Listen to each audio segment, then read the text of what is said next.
네, 안녕하십니까? 예.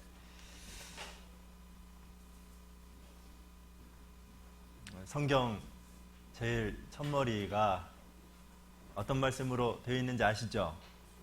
태초에 하나님이 천지를 창조하시니라 라는 말씀으로 쓰여 있다는 거 성경 안 배운 사람도 다 알고 있습니다. 근데 여러분 아세요? 성경 제일 마지막 말씀이 뭔지 아세요? 요한계시록 22장 20절, 21절에 보면 예수님께서 이런 말씀을 하셨죠. 내가 진실로 속히 오리라. 내가 진실로 속히 오리라. 반드시 틀림없이 100% 내가 다시 온다. 그런 말씀이죠. 그때 바로 이어져 있는 말씀이 아멘 주 예수여 오시옵소서. 왜 이 말씀을 하냐면 하나님을 창조주라고 믿는 그리스도인들은 예수님이 내가 진실로 속히 오리라 라는 그 말씀에 화답하면서 이 세상을 살아야 되는데 어떻게 살아야 되냐? 아멘 주 예수여 오시옵소서. 아마 알고 계신 분도 혹 있을지 모르겠는데 어제 밤에 제가 전화를 받았습니다. 저희 교회에서 후원하고 있는 교회 꽈야길 교회에 있는 한 전도사님이 현지 전도인인데 구역 집회를 하다가 구역 집회 마지막 복음 말씀을 전하기 위해서 봉고차에 많은 형제 자매들과 함께 선교원에 도착을 했는데 괴한이 나타났다고 해요.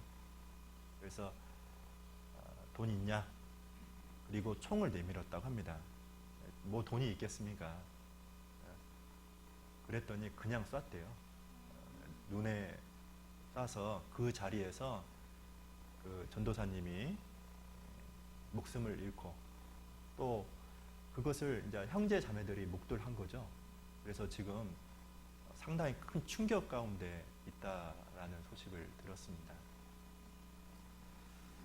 사실 그 일을 당하고 사실 이렇게 생각하면 좋을 것 같아요. 우리 안에 열심히 봉사하고 계신 분이 갑자기 교통사고로 소천을 했다라고 한다면 엄청 충격이겠죠. 그거와 똑같다라는 생각을 해봤습니다.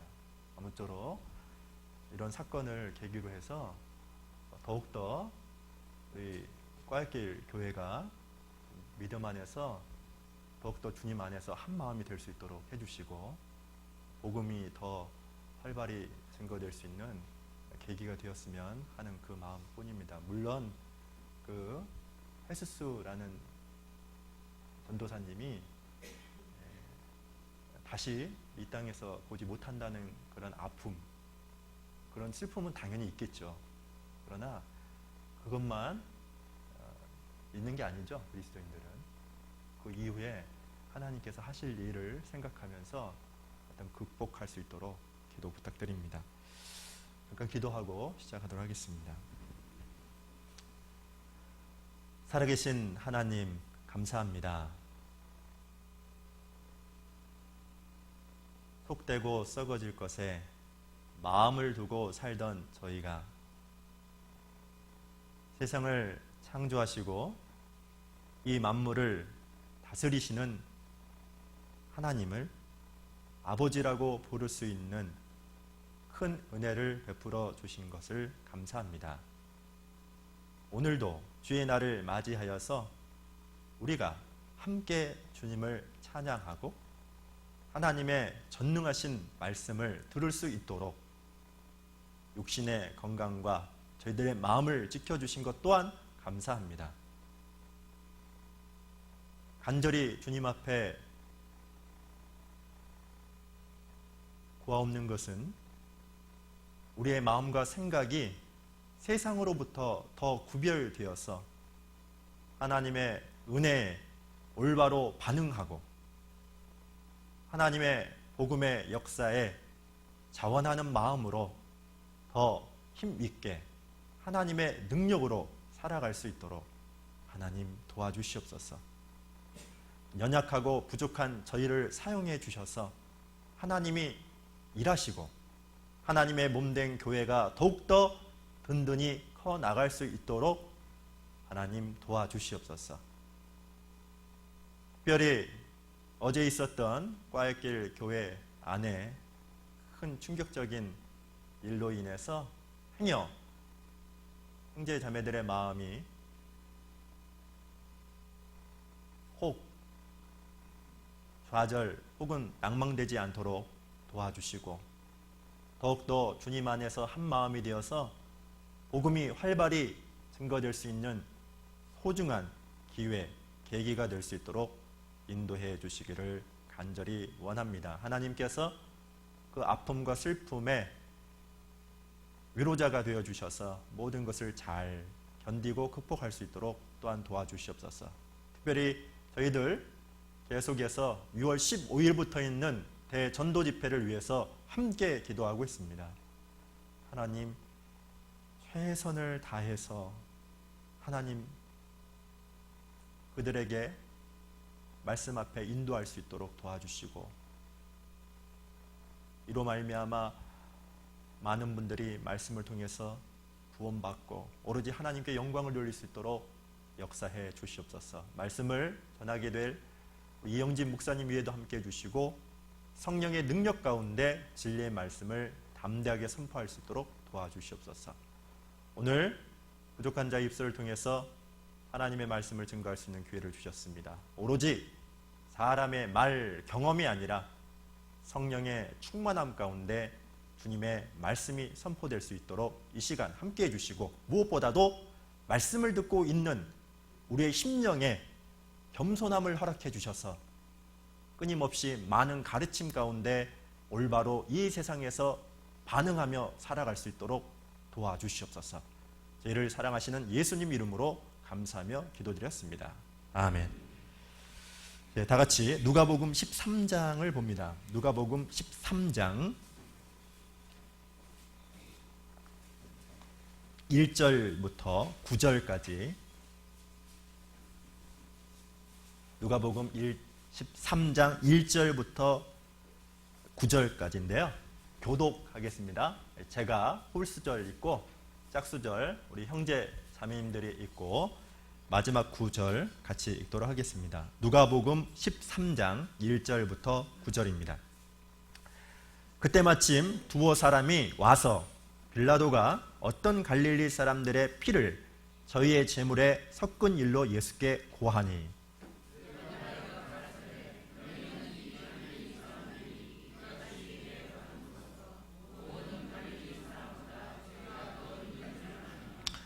너에게 이르노니 아니라 너희도 만일 회개치 아니하면 다 이와 같이 망하리라.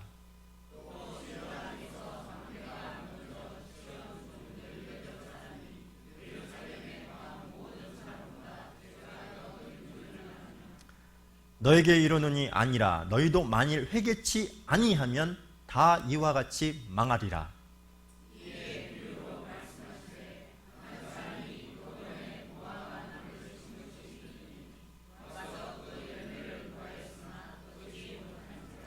가원지기에게 이르되 내가 3년을 와서 이 무화과 나무의 실과를 구하되 얻지 못하니 찍어버리라.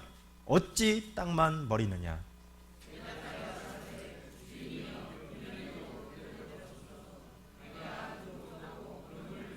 같이 읽겠습니다. 이후에 만일 실과가 열면 이언이와 그렇지 않으면 찍어버리소서 하였다 하시니라. 됐습니다. 오늘은 이 본문을 통해서 열매 없는 삶에 대한 마지막 기회라는 주제를 가지고 잠깐 교훈을 받겠습니다. 성경에 약 66권이 있죠. 66권 중에 예수님의 행적에 대해서 기록한 성경을 복음서라고 합니다. 제가 청년 때 복음서를 읽는데 아니 왜 마태복음을 읽다가 마가복음을 읽는데 똑같은 이야기가 반복됐죠? 왜 반복됐을까? 그런 생각을 했는데 왜 반복된지 아세요? 성경은 사실 창세기부터 요한계시록까지 오로지 한 분, 예수 그리스도를 가리키고 있는데, 즉 예수 그리스도를 한 몸에 비유한다면 사실 이 사복음서는 얼굴과 같습니다. 뭐와 같다고요? 얼굴입니다. 그래서 사실 사복음서를 통해서 예수님의 얼굴, 즉 예수님이 누구인지를 여러 각도에서 설명하고 있기 때문에 우리가 이해할 수 있도록 4개의 사진을 사복음서를 통해서 기록했다라는 것을 알게 되었습니다. 만약에 그걸 누가 가르쳐 주지 않았으면 아마 평생 몰랐을 겁니다. 그래서 마태복음은 왕으로 이 세상에 오신 예수님, 그리고 마가복음은 성경 마가복음을 읽어보면 예수님이 계속 일하고 움직이는 내용이 나와 있거든요. 예수님이 일하시는 종으로 이 세상에 오신 모습에 대해서, 그리고 누가복음은 육신을 갖고 오신 예수님에 대해서, 그래서 육신적인 고통, 아픔, 슬픔, 그런 내용들이 누가복음에 많이 기록되어 있죠. 그리고 요한복음은 예수님이 하나님의 아들이구나라는, 그래서 여러 가지 기적이 많이 나와 있습니다. 에스겔서에 보면 에스겔 선지자가 한 현상을 보는데 그 현상이 사자와 같고, 그 다음에 황소와 같고, 사람의 모양의 형상과 같고, 독수리 같다라는 표현이 나와 있는데 그것이 바로 예수 그리스도를 이야기하고 있죠. 그래서 사자는 마태복음, 즉 왕으로 오신 예수님, 그리고 마가복음은 황소죠. 일하잖아요. 그래서 종으로 오신 예수 그리스도를 얘기하고 있고, 인자 같은 모습으로 예수님이 비쳤다라는 말은 육체를 갖고 오신 예수님, 그리고 독수리라는 말은 하나님의 아들이신 신성을 갖고 오신 예수님에 대한 언급을 표현하고 있습니다. 예수님의 제자들을 통해서 사복음서가 기록이 되어 있습니다. 근데 여러분 아세요? 제자들이 사복음서 기록이 있잖아요. 그죠? 근데 우리도 복음서를 쓰고 있다는 거 아셔야 됩니다. 예수님의 제자들은 뭐로 썼죠? 펜으로 썼죠? 그죠? 근데 우리는 삶으로 쓰고 있어요. 우리의 삶 자체가 한편의 복음서라는 걸 기억을 꼭 해야 됩니다. 쉽게 얘기하면 이종식 형제님의 삶 자체가 이종식 복음서예요. 이해가시죠? 우리 유채욱 자매님의 삶 자체가 발음이 좀 이상해. 유채욱 복음서고, 그런데 여러분 우리가 기억해야 될 게 있죠. 복음서를 읽다 보면 예수님에 대해서 분명히 알죠. 예수님에 대해서 혼란을 갖는 것이 아니라 예수님이 이런 분이구나 라는 것을 알죠. 마찬가지예요. 황용선이라는 복음서를 통해서 주변 사람들에게 예수님은 이런 분이다 라는 것을 증거해야 돼요. 예수님에 대한 혼란이 아니라, 아셨죠? 예수 그리스도가 바로 이런 분이구나, 그런 것에 대한 분명한 이해를 내 삶으로 보여지는 것, 그런 삶 자체가, 아셨죠? 바로 그리스도인만의 특권이다라는 것을 기억했으면 좋겠습니다. 오늘은 그 복음서 중에 한 일부인 누가복음, 즉 육신을 갖고 오신 예수 그리스도에 대해서 설명하고 있는 이 본문을 통해서 좀 전에 얘기했던 것처럼 열매 없는 삶에 대한 마지막 기회라는 주제를 가지고 살펴보겠는데요.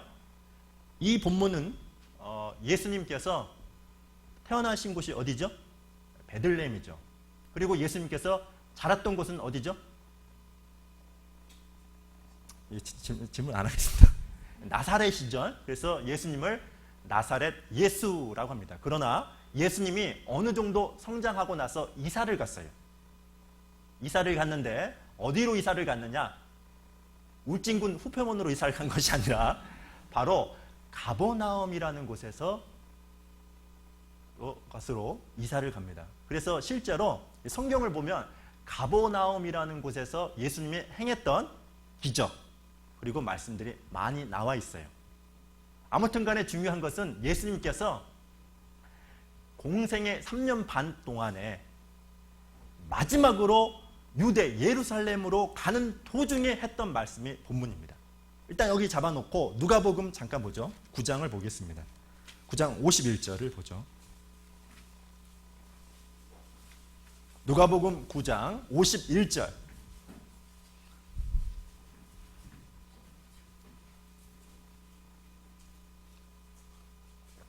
누가복음 9장 51절. 같이 한번 큰 목소리로 읽어보겠습니다. 시작.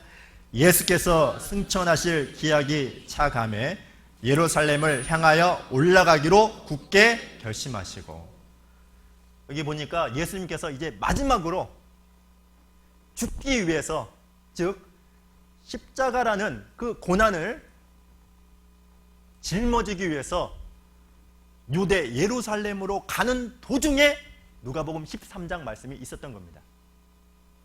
그래서 9장 51절 이후부터 누가복음 13장까지 내용은 예수님께서 가버나움이라는 곳에서 많은 사역을 했는데, 자기가 살던 곳이죠.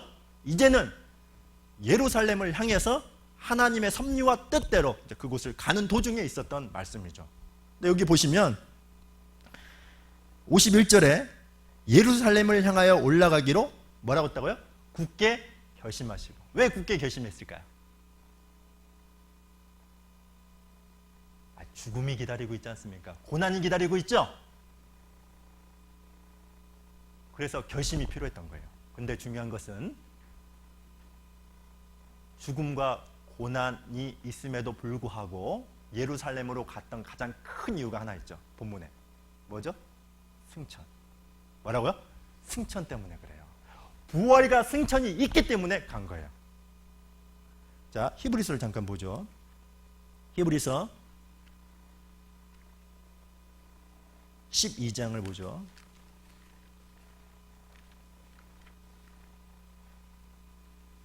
히브리서 12장 2절. 자, 읽겠습니다. 믿음의 주요 또 온전케 하신 인 예수를 바라보자. 같이 읽겠습니다. 저는 그 앞에 있는 즐거움을 위하여 십자가를 참으사 부끄러움을 개의치 아니하시더니 하나님 보좌 우편에 앉으셨느니라. 여기 믿음의 주 있죠. 이 주라는 말은 믿음의 창시자 그런 뜻이에요. 믿음의 뭐라고요? 창시자. 믿음을 갖게 해주신 분이란 뜻이에요. 자, 그런데 우리가 또 기억해야 될 말씀이 있는데, 온전케 하시는 이인. 이게 무슨 뜻인 줄 아세요? 우리를 온전케 완전케 만드신 분이 누구다? 예수님이라는 거예요. 예수를 뭐라고 했습니까? 바라보자 그랬죠. 바라보자는 말은 무슨 뜻이냐면 한 번만 바라보는 것이 아니라 지속적으로 꾸준히 주시하라 이런 뜻이에요. 그냥 쳐다보는 게 아니라, 아셨죠? 반복적으로 꾸준하게 주시하라. 그러면 닮아간다는 뜻이에요. 그래서 이런 말씀이 있어요. 영어에 이런 표현이 있는데,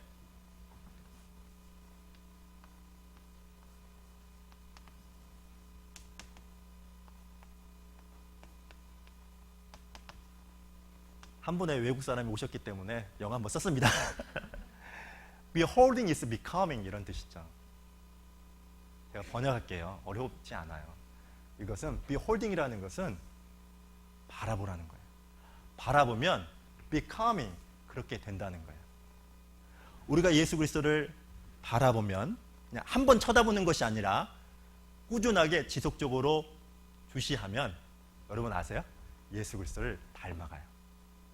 닮아갑니다. 무엇을 닮아가야 될까요? 지금 본문 말씀이 나와 있죠. 여기 같이 읽었던 본문에 보시면 저는 그 앞에 있는 즐거움을 위하여 십자가를 참으사 부끄러움을 개의치 아니하시더니 그랬죠. 우리가 닮아가야 될 게 하나가 있어요. 무엇이냐면 즐거움을 위하여 십자가 그리고 그 부끄러움을 극복하는 거예요. 신앙이 무엇입니까? 예수님이 그랬던 것처럼 보이지 않는 영광과 상급 때문에, 아셨죠? 보이는 고난을 극복하는 거. 그것이 믿음이라는 거 알고 계세요? 즉 요즘에서는 이런 신앙이 퍼져 있죠. 번영신앙이라는 말이 있어요. 예수 그리스도를 믿는 사람들은 세상에서도 복 많이 받는데요. 이게 번영신앙이라고 합니다. 아셨죠? 그런데 성경에서는 정확히 번영신앙을 이야기하는 게 아니에요. 진정한 신앙이라는 것은 무엇이냐면 예수님이 그랬던 것처럼 부활과 승천이라는 영광이 있기 때문에 현재 십자가, 고난을 견디는 거, 감당하는 거. 그것이 신앙이다. 그게 진정한 믿음이다. 히브리서 바로 11장 바로 옆에죠. 26절인데요.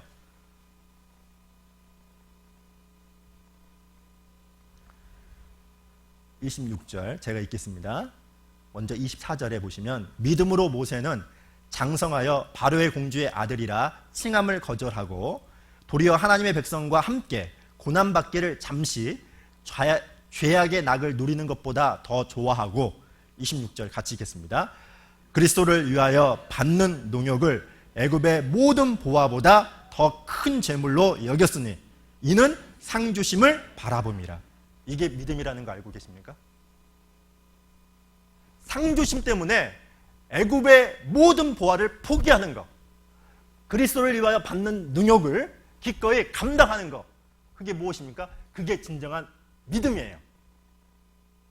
제가 이번에 저희 전도인 수련회를 목요일부터 했거든요. 알고 계시죠? 그리고 이제 어제 왔는데요. 제가 저희 방에 한 분하고 저희 방 옆에 있는 한 분이 갑자기 외국으로 발령을 받았어요. 그러니까 발령을 받았는데 보통 이렇게 선교사로 발령을 받을 때는 본인들이 자원하거든요. 뭐 어떤 감동을 받아서 내가 가겠습니다라고 하는데 이번에는 그게 아니라 총회에서 전화가 와가지고 가세요. 아셨죠? 파리로 가세요. 독일 프랑크푸르트로 가세요.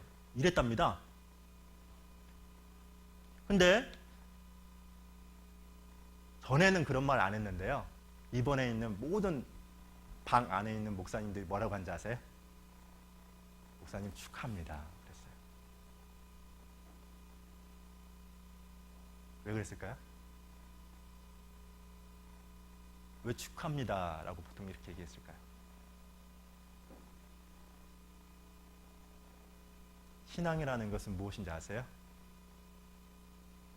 보이지 않는 영광을 위해서, 상급을 위해서 현재 고난을 감수하는 거예요. 여러분 생각해 보세요. 내가 가지고 있는 10만 원을 투자해서 1000배 수익을 올린다고 생각해 보세요. 그럼 어떻겠습니까? 그 확신만 있다고 한다면 내가 가진 전 재산 투자해요? 투자하지 않습니까? 투자하겠죠. 그죠? 10만 원만 투자하겠습니까? 아니 돈 빌리다가 다 투자하겠죠. 근데 마찬가지예요. 예수님이 왜 굳게 결심했느냐?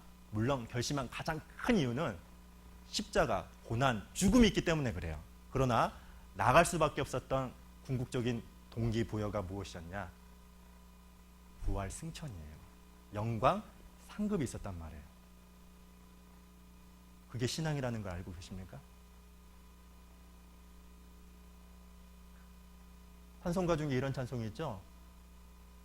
우리가 걷는 이 길은 보기에 좁고 험하며 찾는 이 매우 적어서 외롭지만 우리가 왜 좁은 문을 통과해서 좁은 길을 갑니까? 많은 사람들이 이 세상에서 조롱하고, 아셨습니까? 이해하지 못한다라고, 도대체 저들은 이해할 수 없는 존재라고 모욕을 주면서도 왜 우리가 좁은 길을 가는 겁니까? 왜 험난한 길을 가는 겁니까? 영광이 있기 때문에 그래요. 그게 신앙이라는 걸 아셔야 됩니다. 그게 믿음이에요. 예수님이 그랬습니다. 예수님은 즐거움을 지금 본문 말씀 2절 12장 2절에 있는 것처럼 위하여 그랬죠. 부활 승천 이후에 영광이라는 상급이 있었기 때문에 그래서 십자가를 참고 부끄러움을 개의치 않았던 거죠. 그게 신앙이다라는 것을 기억하고 예수님께서 이제 막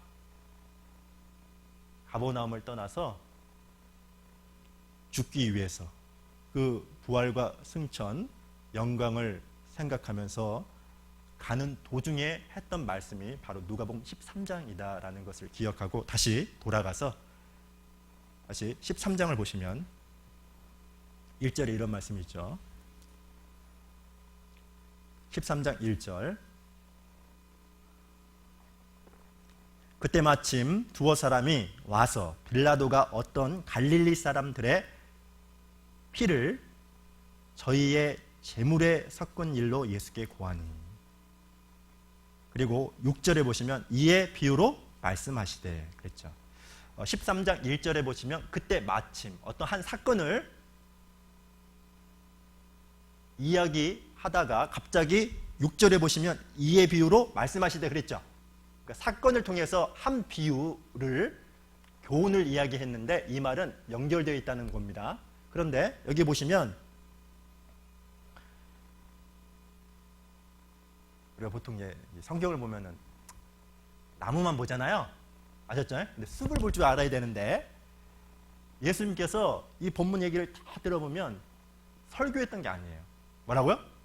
우리는 보통 예수님이 가르침, 교훈을 딱 받으면 일반적으로 예수님이 이렇게 단상에서 설교했다라고 생각하는데 사복음서를 읽어보면 오히려 단상에서 설교한 것보다도 평범한 삶의 현장에서 가르쳤다는 것이 알고 계세요? 어떤 사건을 통해서 만남을 통해서 대화를 통해서 오히려 더 많은 교훈을 했다라는 것을 알고 계십니까? 이 말은 무슨 뜻이죠? 지금도 마찬가지라는 거예요. 예수님은 당대에도 단상에서 설교하는 것뿐만 아니라 삶의 현장에서 일어났던 사건 그리고 사람과의 만남을 통해서 끊임없이 교훈하고 가르친 것처럼 지금도 마찬가지예요. 혹 어떤 분들은 이래요. 주일에만 하나님께서 성경을 통해서 가르친다라고 생각하죠. 그것은 일부분만 알고 있는 거예요. 우리 삶의 모든 일들을 통해서 우리에게 끊임없이 교훈한다는 것을 기억해야 돼요. 내가 만나는 사람을 통해서도 나에게 예수님이 가르치고 사건을 통해서도 나에게 가르친다. 그렇다고 한다면 항상 그 말씀을 들을 수 있는 겸손함을 유지하는 게 너무 중요한 거예요. 사복음서에 보면은 예수님께서 이런 말씀을 계속 반복하죠. 들을 귀 있는 자는 뭐라고요? 들을지니라 그랬어요. 들을 귀 있는 자는 들을지니라. 왜 그런 말씀을 했죠? 들을 귀가 없는 거예요. 단상에서뿐만 아니라 일상의 삶 가운데서도 예수님께서 끊임없이 말씀하고 계신다라는 것을 기억하면 사실 많은 교훈을 받을 수 있고 실제로 그 가르침 교훈을 통해서 큰 은혜를 경험한다는 것을 꼭 기억했으면 좋겠습니다. 지금 이 본문 1절에 보시면 빌라도가 성전에서 갈릴리 사람을 죽였어요. 그 사건을 가지고 예수님에게 이야기를 합니다. 그랬더니 갑자기 2절에 이런 말씀이 있죠. 같이 한번 읽어볼까요? 시작. 대답하여 가라사대 너희는 이 갈릴리 사람들이 이같이 해받음으로써 너희 모든 갈릴리 사람보다 죄가 더 있는 줄 아느냐. 여기 보세요. 지금 갈릴리 사람들이 성전에서 빌라도에 의해서 처형을 당했거든요. 지금 그 이야기를 하고 있는데 이런 질문을 했던 사람들은 야, 저 갈릴리 사람들 왜 그랬죠? 그 갈릴리 사람들, 죽은 갈릴리 사람들에 대해서 예수님에 대해서 질문을 하는데 예수님은 지금 2절에 보시면 대답하여 가라사대 뭐라고요? 너희는, 이게 무슨 뜻입니까? 갈릴리 사람들, 죽은 사람들을 얘기하는 것이 아니라 갈릴리 사람들이 죽었는데 그 소식을 알고 들은 사람에 대해서 얘기를 하고 있는 거예요. 이해가시죠?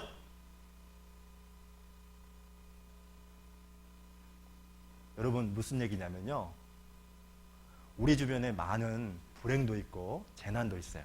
아셨죠? 그러면 우리 보통 어때요? 아, 그 사람은 안 됐다. 아셨죠? 안타깝다. 근데 어떤 마음을 가져야 됩니까? 내가 그 재난을 당했을 때, 아셨죠? 에?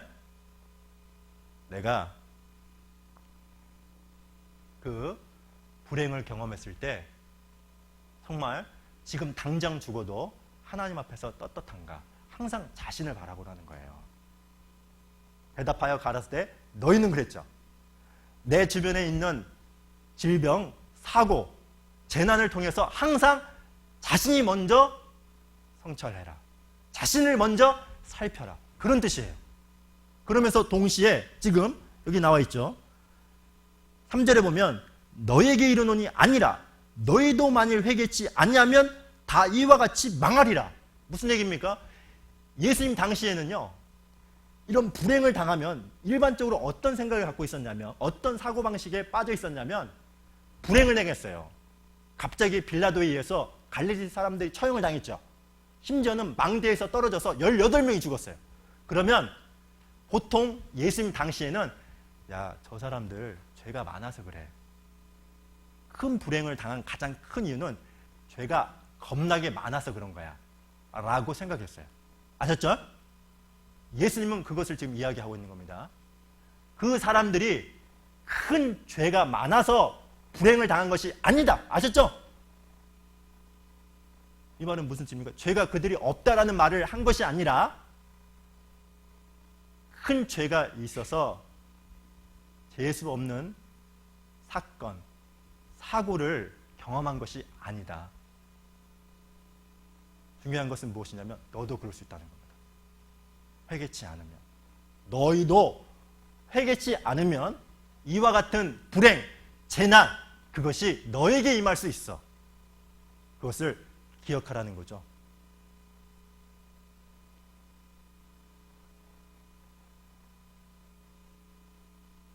성경 여기 잠깐 보죠.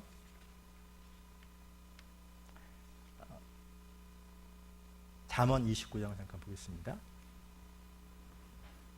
잠언 29장 여기 잠깐 보죠.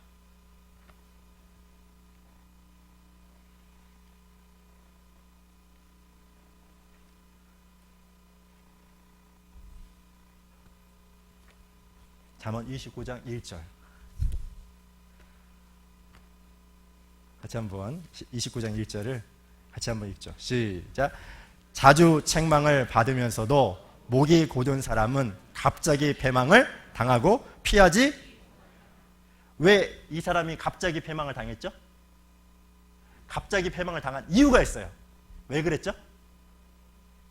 자주 책망을 받았어요. 하나님의 경고, 메시지를 주변의 사건과, 아셨죠? 사고를 통해서, 심지어는 말씀을 통해서 배웠어요. 중요한 것은 무엇이냐? 받아들이지 않은 거예요. 회개하지 않은 거예요. 아무런 삶에 변화가 없었던 거예요. 그래서 망한 거예요.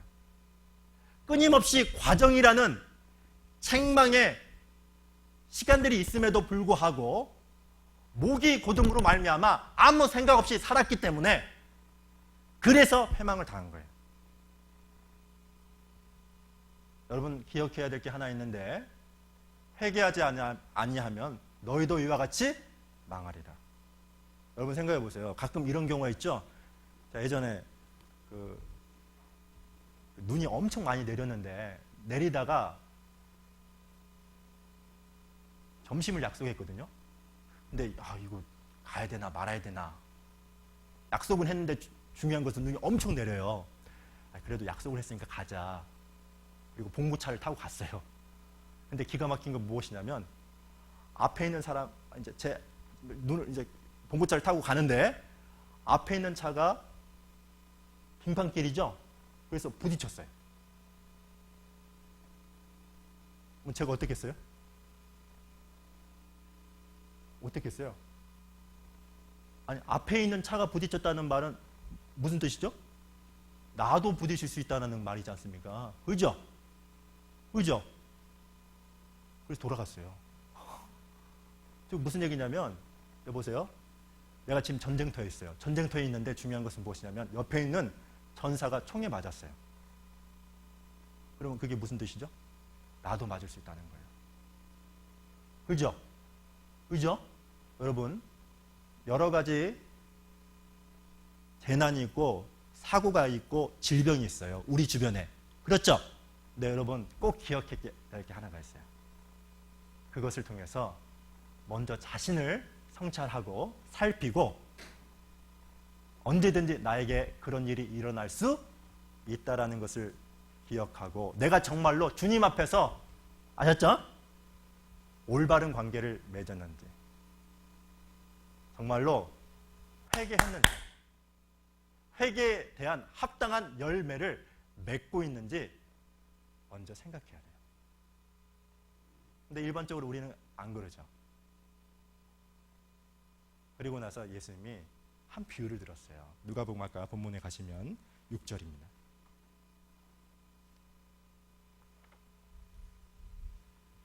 6절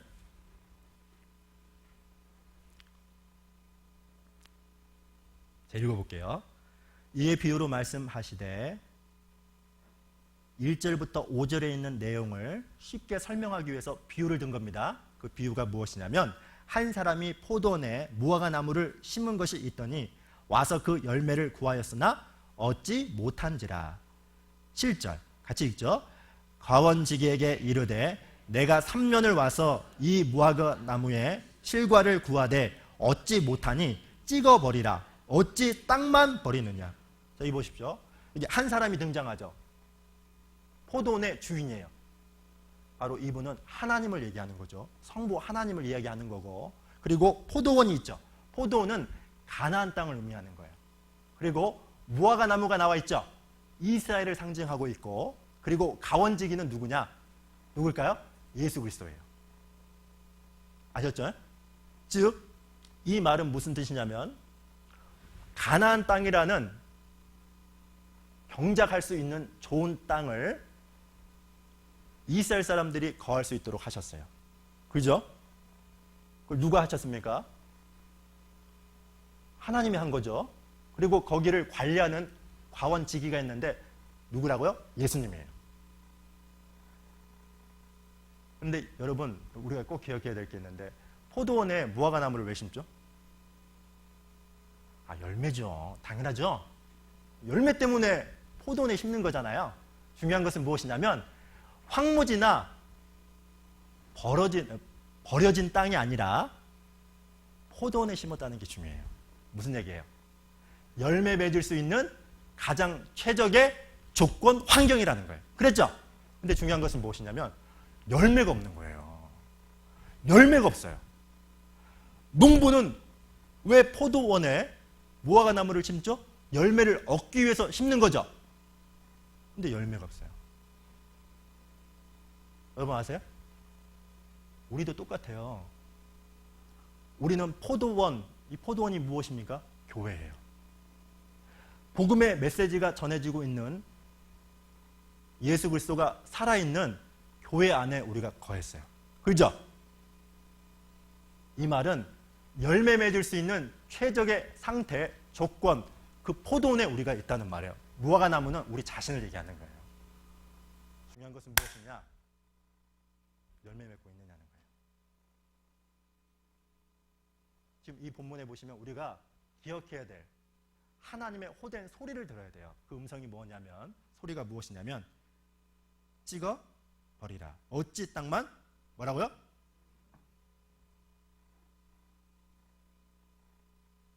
열매를 맺어야 되는데 아무런 열매가 없어요. 아무런 삶의 변화가 없어요.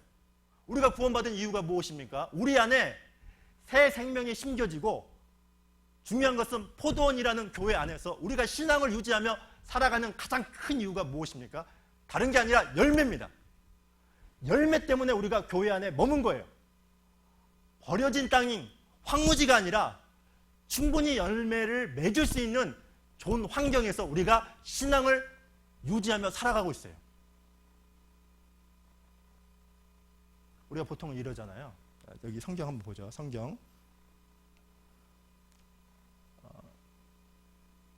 마태복음 3장을 잠깐 보죠.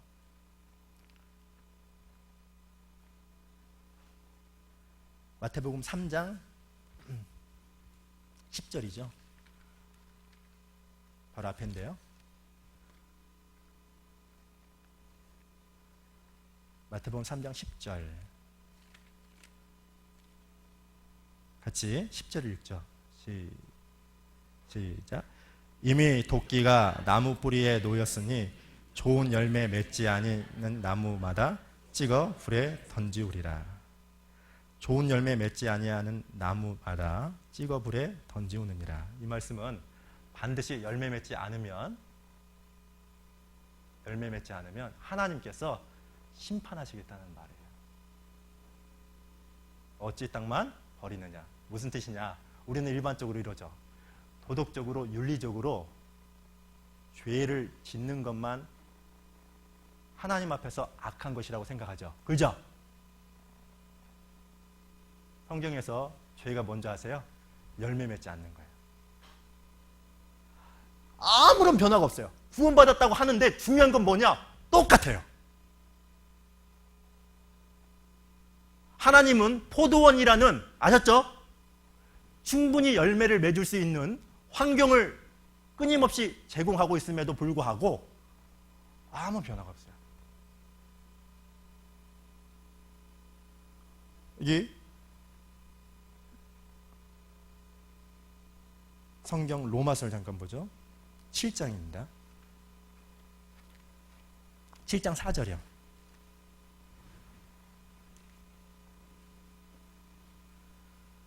(7장 4절을) 제가 읽겠습니다. 그러므로 내 형제들아, 너희도 그리스도의 몸으로 말미암아 율법에 대하여 죽임을 당하였으니 이는 다른 이 곧 죽은 자 가운데서 살아나신 이에게 가서, 같이 읽겠습니다. 우리로 하나님을 위하여 열매를 맺히게 하려. 우리를 구원하신 이유가 열매 맺게 하기 위해서다라는 거죠. 골로새서 1장도 잠깐 보겠습니다. 골로새서 1장, 빌립보서 다음이죠. 골로새서 1장 6절입니다.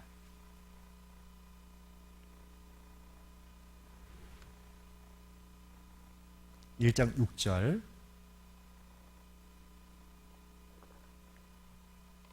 여기도 같이 큰 목소리로 읽어보겠습니다. 시작. 이 복음이 이미 너희에게 이르매 너희가 듣고 참으로 하나님의 은혜를 깨달은 날부터 너희 중에서와 같이 또한 온 천하에서도 열매를 맺어 자라는도다. 듣고 하나님의 은혜를 깨달았으면 뭐를 맺어야 된다고요? 열매를 맺어야 된다는 거예요. 그래서 성경에는 열매가 너무 많아요. 입술의 열매, 아셨죠? 히브리서 13장 15절에 나와 있죠. 로마서 6장 22절에 보면 거룩함에 이르는 열매, 로마서 1장에 보시면 전도에 이르는 열매, 갈라디아서 5장 22절부터 24절에 보면 성령의 9가지 열매, 에베소서 5장에 보면 빛의 열매가 나와요. 이 말이 무슨 뜻이죠? 실제로 우리가 구원을 받았다면 반드시 내적으로는 그리스도의 인격을, 그리스도를 닮아가는 열매가 있어야 되고, 뿐만 아니라 우리의 삶을 통해서, 입술을 통해서 그리스도를 증거하는 열매가 있어야 된다는 거예요. 우리는 일반적으로 어떤지 아세요? 이러죠. 하나님 앞에서 은혜 받은 것은 많이 얘기해요. 축복받은 것은 엄청 표현을 잘해요. 근데 기가 막힌 건 뭐냐면, 은혜를 받고 축복을 받았으면 그것에 대한 반응이 있어요? 제가 이런 분이 있었어요. 어떤 청년의 자매가 동계 수련회 갈 때마다 울어요. 왜 울었을까요? 감동받은 거죠. 아셨죠? 감동을 받고 내가 너무 슬퍼서 너무 기뻐서 울었어요. 그랬더니 옆에 있는 한 자매가 이러는 거예요. 또 울어? 또 울어? 왜 그러죠? 똑같아요. 똑같아요. 사실 제가 전도인 하면서 너무 많은 축복을 받았어요. 제가 왜 너무 많은 축복을 받았느냐? 저 같은 사람도 없을 거예요. 왜냐하면 제가 전도인이 되면서 훌륭하신 목사님을 다 만났어요. 봉관영 목사님, 우종옥 목사님, 이상미 목사님, 서도성 목사님. 이런 사람 없겠죠? 저밖에 없겠죠? 아니, 되게 원로급이잖아요. 이런 분들에게 너무 많은 것들을 배웠단 말이에요. 근데 정작 중요한 게 무엇인지 아세요? 많은 은혜를 받고 축복을 받았느냐? 우리는 이거 표현 되게 많이 하자. 얘기한다니까요. 간증도 하고. 근데 정작 중요한 것은 무엇이냐면 그 받은 것에 반응했느냐는 거예요. 열매가 실제 있느냐. 어떤 열매를 맺었느냐.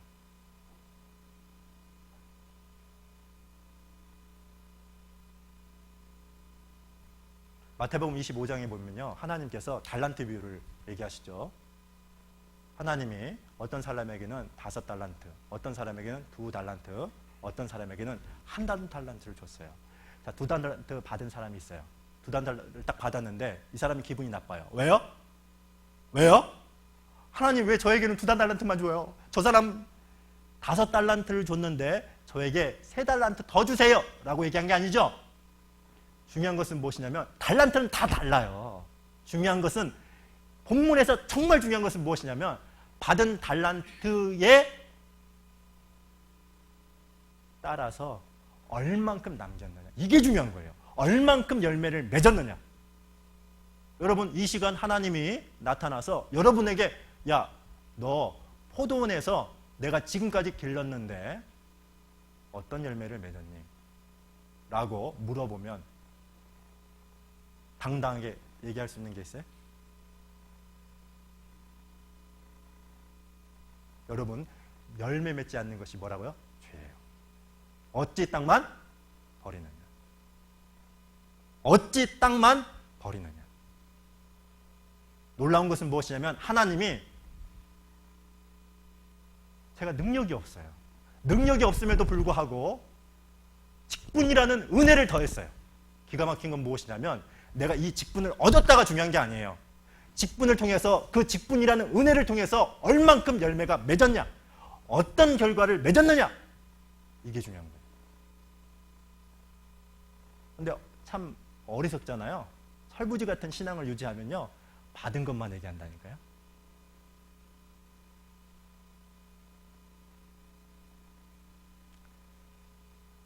요한복음 15장을 잠깐 보죠. 2절에 보시면 요한복음 15장 2절.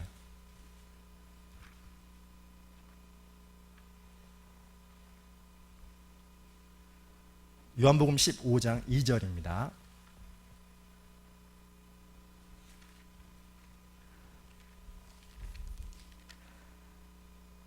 자, 읽겠습니다. 무릇 내게 있어 과실을 맺지 아니하는 가지는 아버지께서 이를 뭐 한다고요? 제해버리시고. 무슨 얘기죠? 과실을 맺지 않으면 하나님께서 반드시 그에 따르는 심판이 있다라는 말이에요.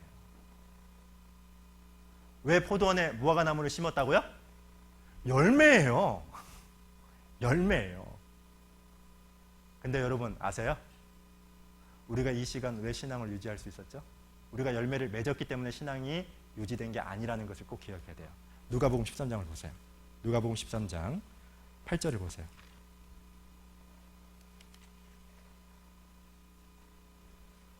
누가복음 13장 8절 같이 읽죠. 시작. 대답하여 가로되 주인이여 금년에도 그대로 두소서. 내가 두릅하고 걸음을 주리.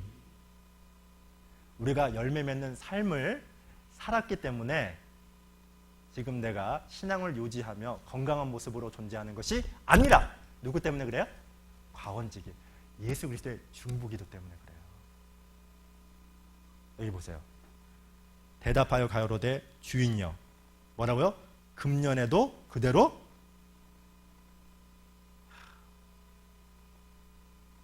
여러분 아세요? 2015년도 오늘 6월 7일이죠. 그랬죠? 금년에도 그대로 두소서. 벌써 5개월 지났어요.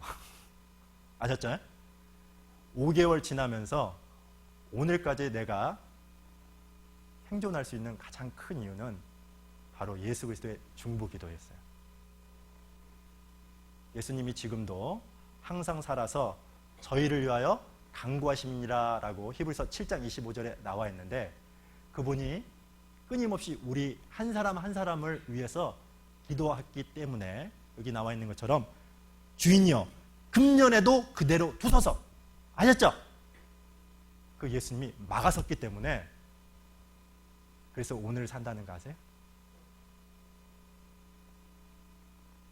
빨리 끝낼게요.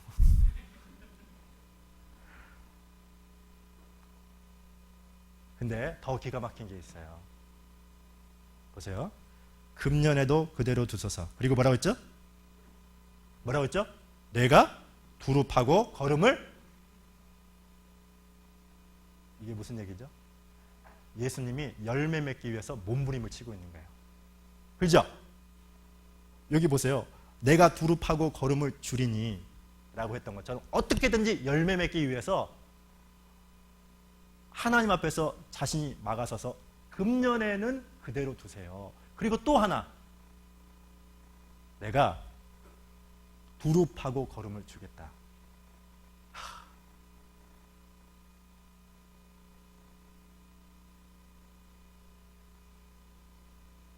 그래서 여러분 아세요? 말씀에 대한 감동이 있는 거예요.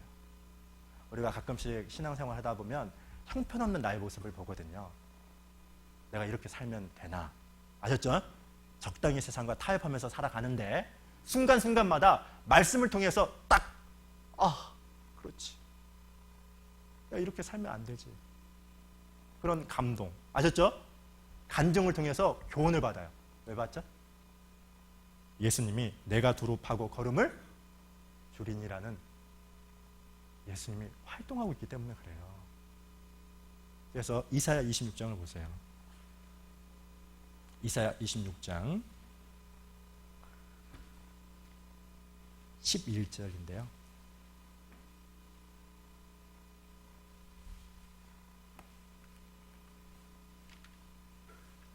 이사야 26장 11절.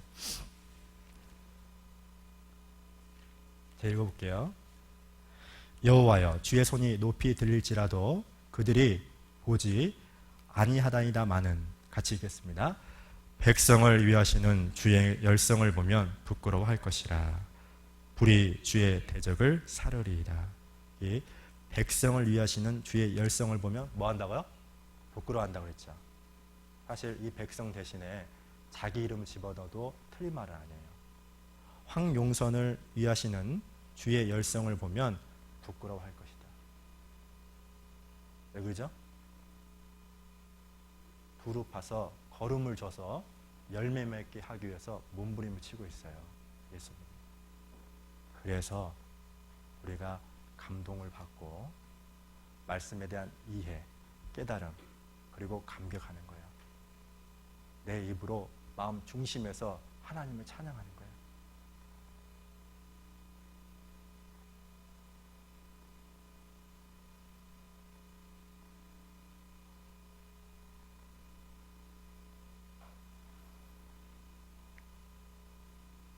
요한복음 13장에 보면 예수님께서 세상 사람들을 끝까지 사랑한다는 표현이 나오죠.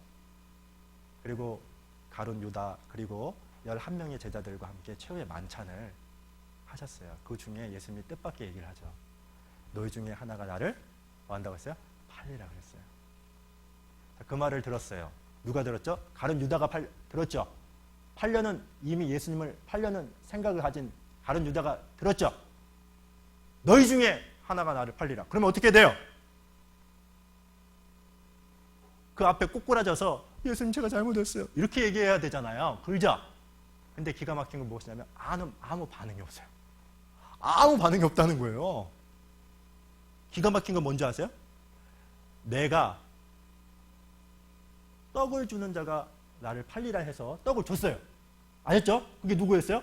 가룟 유다예요.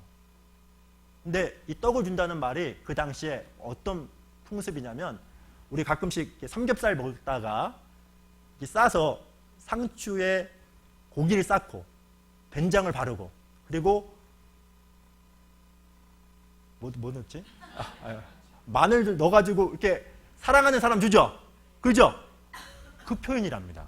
그러니까 떡을 준다는 말이, 아셨죠? 아무나 빵을 주는 게 아니라 정말로 사랑하는 사람에게 준대요. 그걸 통해서 사실 예수님은 뭐예요? 돌이키기를 원했던 거예요. 돌이켜서 열매 맺기를 원했던 거죠. 기가 막힌 건 무엇이에요? 반응하지 않았어요. 아무 반응이 없었어요. 회개하지 않았단 말이에요. 가룟 유다가 망한 이유는 딱 하나예요. 하나님의 사랑이 부족해서가 아니라 하나님의 사랑을 스스로 거부했기 때문에 그래요. 아셨습니까? 그것에 반응하지 않은 것이 악이고 죄예요.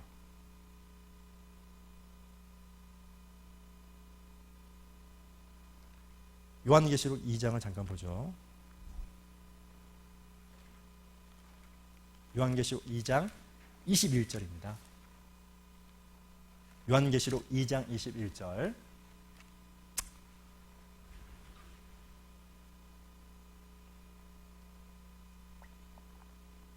같이 21절을 같이 읽겠습니다. 시작. 또 내가 그에게 회개할 기회를 주었으되 그 유명을 회개하고자 회개할 기회를 주었어요. 그죠? 여러분 아셔야 될 것은 예수님이 금년에는 그대로 두세요. 그리고 내가 두릅하고 걸음을 졌죠? 그러면 돌이켜야 돼요. 아셨습니까? 돌이키지 않는 거, 열매 맺지 못하는 것이 하나님을 가장 슬프게 하고 그게 고통이라는 것을 기억해야 돼요. 그 스펄전 목사님이요, 아침에 이렇게 설교하다가 펑펑 울더라요. 그래서 옆에 설교 끝나고 내려오시면서 사모님이, 야, 우리 남편이 설교하는 도중에 은혜를 참 많이 받았나 보다 라고 생각하고, 여보 은혜 받아서 울었어요? 이렇게 질문했대요. 근데 그때 스펄전 목사님이 했던 유명한 말이 있어요.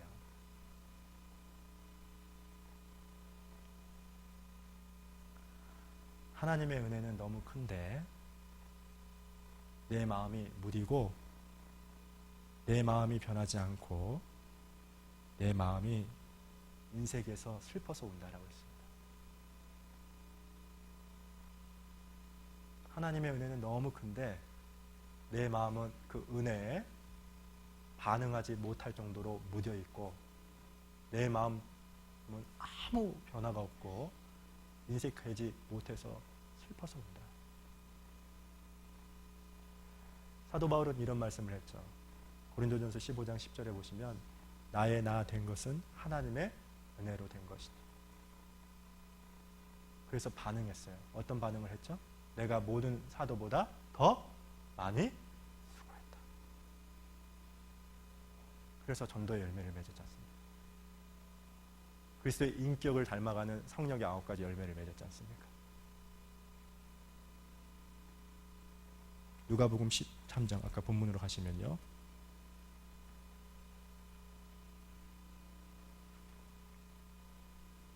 (13장)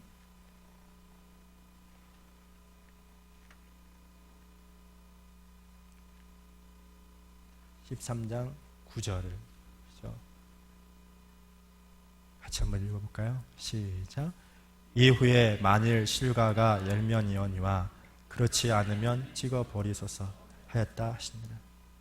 그렇지 않으면 뭐라고요? 예수님도 끝까지 노력을 했는데 그것마저 거부하면 하나님의 심판이 있겠다는 거죠. 즉 하나님을 슬프게 하고 하나님에게 고통을 주는 것은 큰 죄를 짓는 게 아니에요. 쉽게 얘기하면 열매 맺지 않고 아무 생각 없이, 아셨죠? 그냥 교회만 왔다 갔다 하는 거예요.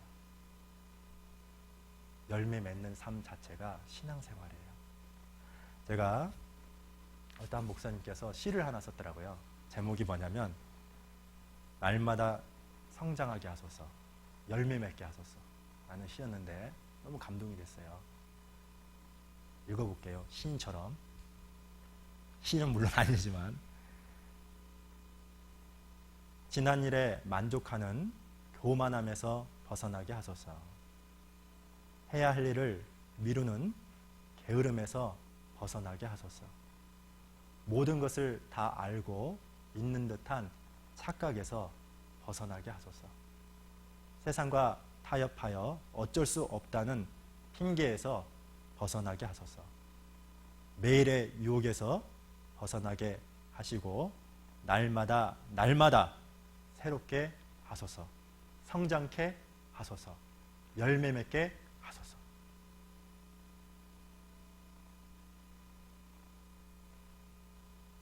자, 그러면 어떻게 하면 열매 맺을 수 있는가? 그 세 가지 방법만 얘기할까 합니다. 디도서 3장을 잠깐 보죠. 디도서 3장 14절인데요. 3장 14절. 디도서 3장 14절. 같이 14절. 3장 14절을 읽겠습니다. 시작.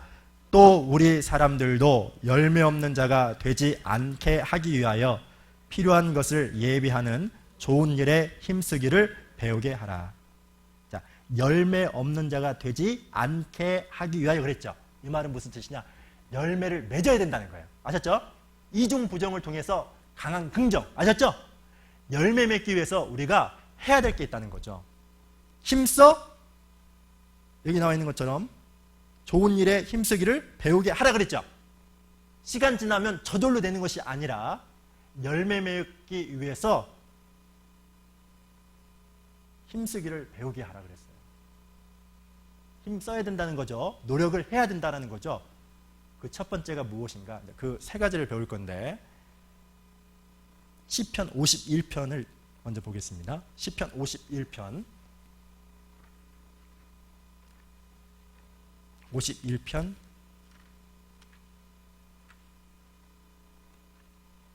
6절 6절 같이 읽죠. 시작. 중심의 진실함을 주께서 원하시오니 내 속의 지혜를 알게 하시리이다. 그래서 중심에 뭐가 있어야 된다고요?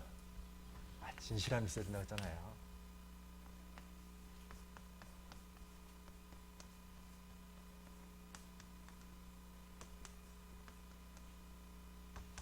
여러분, 신앙 여기서 말하는 중심은 마음이에요. 마음 중심에서 진실함이 있어야 돼요. 어떤 진실함이 있어야 될까요? 열매 맺어야 되겠다. 아셨죠? 이대로는 살지 않겠다. 각오, 의지가 있어야 돼요.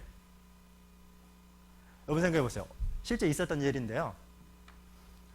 아프가니스탄 선교사로 윌슨이라는 선교사님이 선교를 했는데요. 그분께서 하루는 비행기를 타려고 선교하기 위해서 비행기를 딱 탔는데,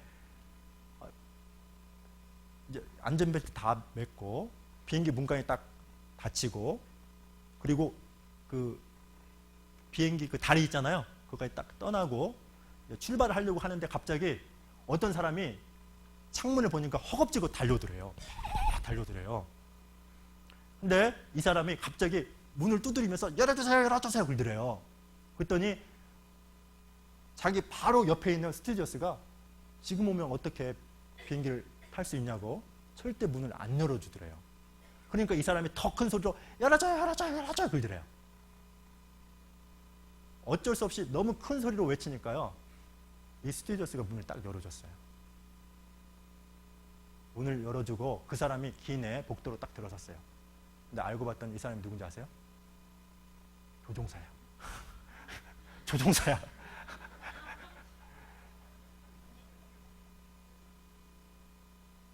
왜 이 얘기를 하는지 아세요? 조종사가 비행기에 타지 않으면 어떻게 그 비행기가 날아갈 수 있겠어요? 신앙도 마찬가지예요. 내 마음의 중심에 진실함이 있어야 돼요. 어떤 진실함일까요? 주님이 내 삶의 주인이다. 아셨죠? 열매 맺기 위한 결단과 의지가 있어야 돼요. 그래서 시편 57편에 보면 내 마음이 확정되었고 내 마음이 확정되었사오니 그랬죠. 신앙은 마음에서 출발하는 거예요. 마음에 진실함이 있습니까? 정말 열매 맺어야 되겠다. 내가 그 하나님의 은혜에 보답하는 삶을 살아야 되겠다. 그런 각오, 그런 결단 있어야 된다는 거예요. 아무 생각 없이 살아가는 것이 죄라고 했죠.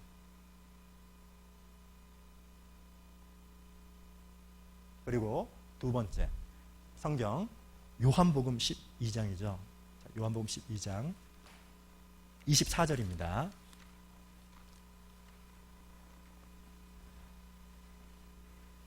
요한복음 12장 24절.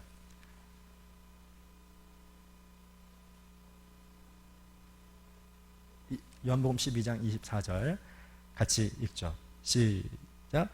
내가 진실로 진실로 너에게 이르노니 한 알에 밀이 땅에 떨어져 죽지 아니하면 한 알 그대로 있고 죽으면 많은 열매를 맺으니라. 여기 보세요. 열매 맺기 위해서 반드시 조건이 하나 있죠. 뭐였죠? 한 알의 밀이 땅에 떨어져 죽어야 된다는 거죠. 근데 여러분 아시죠? 한 알의 밀이 원래는 가치가 없죠. 보잘것없죠. 근데 죽으면 가치가 있어요. 아셨죠? 왜 가치가 있죠? 많은 열매를 맺기 때문에. 그죠? 중요한 것은 열매 맺기 위해서 우리가 두 번째로 해야 될 중요한 게 있어요. 자기의 본성이 죽어야 돼요.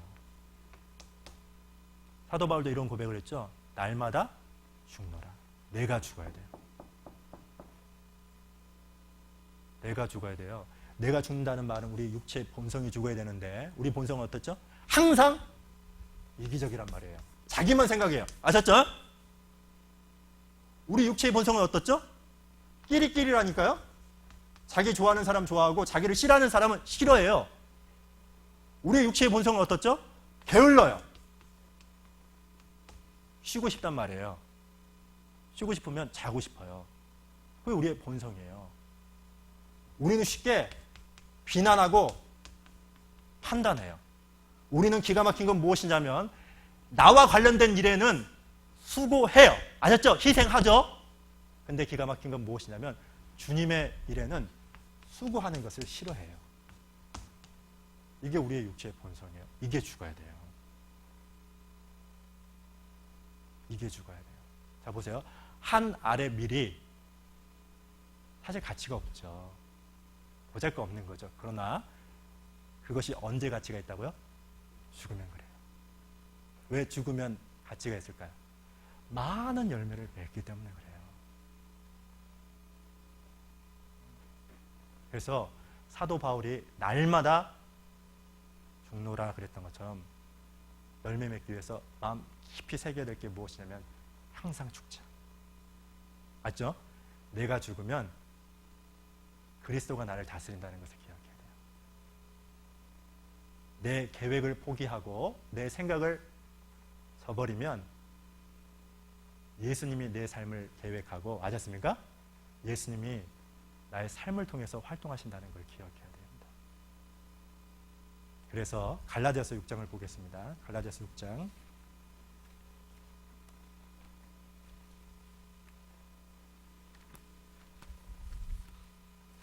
갈라디아서 6장 8절인데요.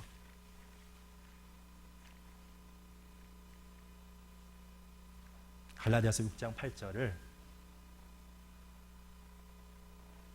자, 6장 8절을 같이 큰 목소리로 읽어보겠습니다. 시작. 자기의 육체를 위하여 심는 자는 육체로부터 썩어진 것을 거두고 성령을 위하여 심는 자는 성령으로부터 영생을 거두리라. 이게 법칙이죠. 육체를 위하여 심는 자는 육체로부터 뭘 거둔다고요? 썩어진 것. 이게 무엇이죠? 세상적인 것, 쓸데없는 것, 가치 없는 것을 거둔대요. 아셨죠? 하나님 앞에서 아무것도 아닌 것을 거두게 된대요. 육체의 본성대로 살면은, 아셨죠? 그래요. 그런데 여기 나와 있는 것처럼 성령을 위하여 심는 자는 성령으로부터 뭘 거둔다고요?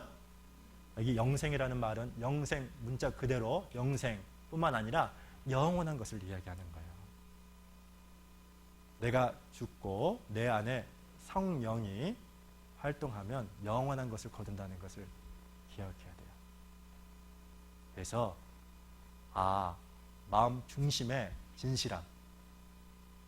우리가 6월달 되면 달력 찢었죠? 5월달 달력 찢었죠? 달력 찢었죠? 달력 찢는다고 마음이 새롭게 되는 게 아니죠. 아셨죠? 새로운 변화가 생기는 게 아니죠. 내 마음이 찢어져야 돼요. 그리고 두 번째는 자기 본성을, 아셨죠? 기꺼이 내려놓는, 정말로 주님 때문에 죽어야 돼요. 그리고 마지막 중요한 게 하나 있어요. 이 마지막이 중요해요. 마지막 때문에 신앙생활을 못하는 분들이 있는데, 열매 맺지 못하는 분들이 있는데, 그 마지막이 뭔지 안 알려줘요. 알려줬으면 좋겠죠. 저도 알려주고 싶어요. 성경 마태복음 13장을 보시겠습니다. 이 마지막을 놓치는데 13장 23절입니다.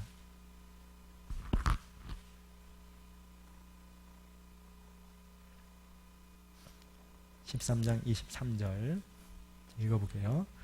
좋은 땅에 뿌리었다는 것은 말씀을 듣고 깨닫는 자니 결실하여, 같이 읽겠습니다. 혹 100배, 혹 60배, 혹 30배가 되느니라 하시더라. 여기 보니까 100배, 60배, 30배 열매를 맺는 내용이 나와 있죠. 근데 여기는 없어요. 여기는 마지막 비결이 없는데, 동일한 말씀 누가복음 8장을 보시겠습니다. 열매 맺기 위해서 가장 중요한 요소 한 가지를 누가복음 8장 15절에서 살펴볼 텐데요.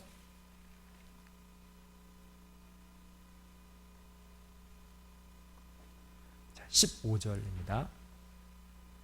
같이 읽겠습니다. 시작. 좋은 땅에 있다는 것은 착하고 좋은 마음으로 말씀을 듣고 지키어 인내로 결실하는 자니. 말씀을 듣고 지키어 뭐로요? 인내로. 그랬죠.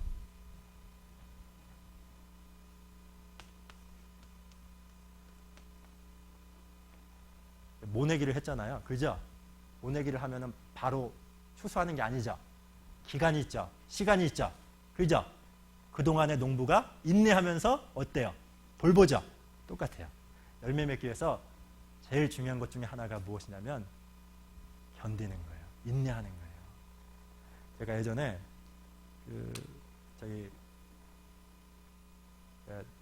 참 기가 좀 이상한 것 같아요. 제가 중학교 때 마라톤을 했어요. 제가 그렇게 안 보이죠? 체격은 좋죠. 마라톤 한 체격은 참 좋잖아요. 마라톤 선수가 했다는 게 아니라 저희 학교에서 마라톤 대회를 꼭 1년에 2번을 했어요. 2번 해서 어떠냐면 100등 안에 들어오면 체육 점수 10점이 플러스가 돼요. 근데 저희 학교에 학생이 약 450명 있었거든요. 50명 중에 약 450명 중에 50명이 배구 선수였어요. 그러니까 이렇게 마라톤을 꼭 하잖아요. 그러면 1등부터 10등은 누굴까요? 배구 선수예요. 한 15km를 지금은 그런 일이 있을 수가 없죠. 돌았거든요. 근데 제가 13등을 한 적이 있어요. 이 체격에. 죽는 줄 알았어요. 정말 시내 항목판을 가거든요. 그게 그 당시에는 학교 교장이 좀 끝발이 있었나 봐요. 통제하고 그렇게 하더라고요. 우리는 그것도 모르고 막 했죠. 막 했죠. 주위 사람들 막 구경하고 있고. 근데 제가 돌이켜보면서 제가 정말 그 뛰면서 옆에서 걸어가는 사람도 있고, 아셨죠? 용선아, 아이스크림 먹을까? 하면서, 아셨죠? 유혹했던 사람들도 있었어요. 근데 단 이유는 딱 하나였어요. 플러스 10점. 아셨죠? 그 점수 10점 때문에 죽을 힘을 생겨서 달렸어요. 저 보세요. 체육 잘하게 생겼어요? 원래 못해요. 이거마저도 못하면, 아셨죠? 점수가 형편없이 낮다는 걸 알기 때문에 내가 이거라도 하자. 그래서 참고 했는데 13등인 거예요. 알고 봤더니 주위에 다 누구밖에 없어요? 배구 선수밖에 없네. 전부 다 배구 선수예요. 근데 딱 도착했는데 지금 보는 것처럼 호리호리하게 생긴, 아셨죠? 그때는 좀 키가 작았거든요. 얼굴 뽀얀하게 생긴 저만 딱 있는 거예요. 다 키 큰 배구 선수들만 있고. 근데 히브리서 12장 2절에 보면 이런 말씀이 있죠. 모든 무거운 것과 얽매이기 쉬운 죄를 벗어버리고 인내로서 우리 앞에 당한 경주를 경주하며 그랬죠. 그죠? 신앙생활은 뭡니까? 경주하는 건데 뭘 가지고 경주하는 거예요? 인내구나. 그래서 꾸준한 게 참 중요하죠. 뭐가 중요하다고요? 모든 것은 꾸준함에 있는 거예요. 반복하는 거예요. 그러면서 인내하는 거죠. 제가 그 얘기했나요? 거북이와 토끼 얘기 아셔요? 토끼와 거북이 누가 이겼어요? 거북이가 이겼죠? 거북이가 이긴 이유는 딱 두 가지죠? 왜 이긴 줄 아세요? 거북이는 두 가지를 잘했어요. 하나는 뭐냐? 토끼를 안 봤다는 거예요. 뭘 안 봤다고요? 토끼 봤으면요, 달리고 싶은 충동마저 사라져요.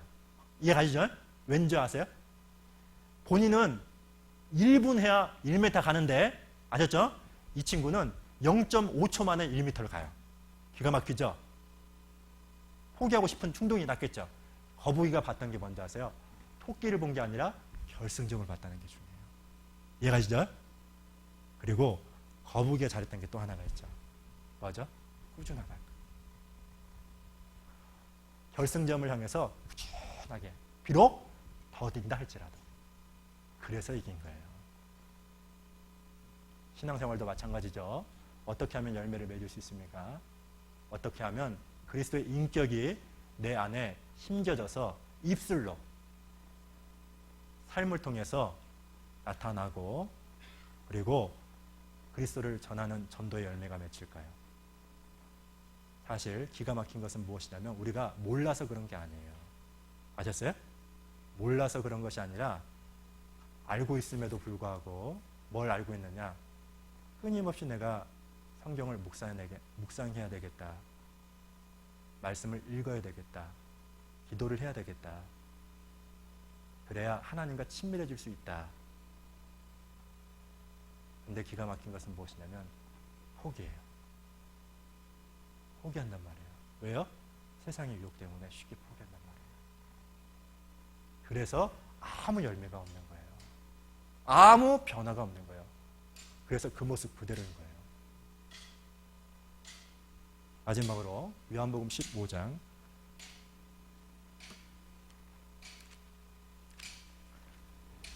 망치 소리를 들으니까 끝내야 되겠다는 충동이.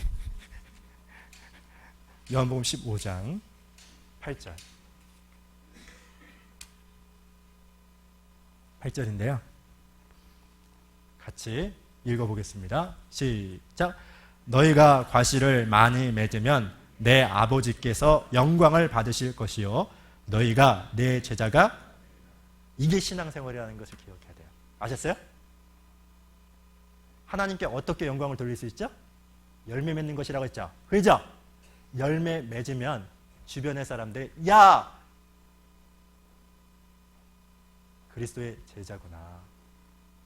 나를 통해서 올바른 복음서가, 아셨죠? 이종식 복음서를 통해서, 맞아, 이종식을 아는 게 아니라 예수님을 알아가요. 아셨죠?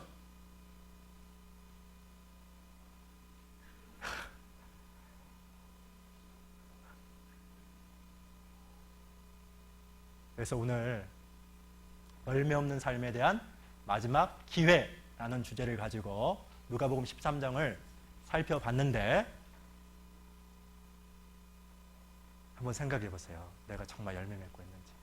하나님이 딱 나타나서 야, 내가 이렇게 너 수고했고 내가 이렇게 많은 육신적인 건강과 아셨어요? 네가 가지고 있는 모든 걸 주고 신앙적으로도 네가 열매 맺을 수 있도록 교회 안에서 생활할 수 있도록 지금까지 지켜주고 보호해줬는데 야, 너 열매 뭐 맺혔니? 너 구원받은 이후에 뭐가 달라졌어? 너 정말 열매 있는 거 맺힐 수 있는 생명 있는 거 맞아? 라고 질문했을 때 질문을 못한다면 정말 통곡해야 돼요. 열매 맺지 못하는 것이 죄다. 아셨죠? 악이라는 것을 기억해야 됩니다. 그걸 기억하면 내가 신앙생활 자체가 잘못된 거구나 라는 것을 생각하고 오늘 배웠던 이 세 가지 마음 중심에서 진실함, 마음의 결단과 의지, 각오 이렇게 살면 안 된다. 아셨죠? 달력을 찍는 것이 아니라 마음을 먼저 찢어서 내 중심에 진실함을 달라라는 그런 고백이 있어야 되겠고 그리고 자기 본성, 자기가 날마다 죽고 그리고 인내하는 꾸준함 가운데 우리의 삶이 변화되고 또 우리의 삶을 통해서 전도의 열매가 맺히는 우리 후포 교회가 되었으면 참 좋겠습니다. 지난번에 우리 다 여기 대부분 계셨던 분들은 체육대회 했죠. 체육대회 할 때 제일 마지막에 뭐 했어요? 개주했잖아요. 근데 생각해 보세요. 개주할 때요. 제가 첫 스타트였죠. 원래 스타트는요. 달리기 잘하는 사람이 스타트를 하거든요. 보시면 알겠죠? 에? 제 실력 알죠? 에? 전 죽으다 달렸죠. 에? 막 달렸죠. 근데 마지막에 누가 달렸냐? 또 제일 잘하는 사람이 달려요. 그죠? 왜 이런 얘기를 하냐면 초대교회 예수님의 제자들은요. 열심히 달렸어요. 복음의 바톤을 들고. 그랬죠? 그리고 계속 돌다가 지금 마지막 주자, 마지막 시대에 살고 있는 나에게 복음의 바톤이 딱 주어졌단 말이에요. 그럼 어떻게 달려야 돼요? 죽을 힘을 향해서 달려야죠. 그렇지 않겠어요? 사력을 다해서 달려야 되겠죠. 그래서 이번 6월 15일부터 있는 대전도 집회 아셨죠?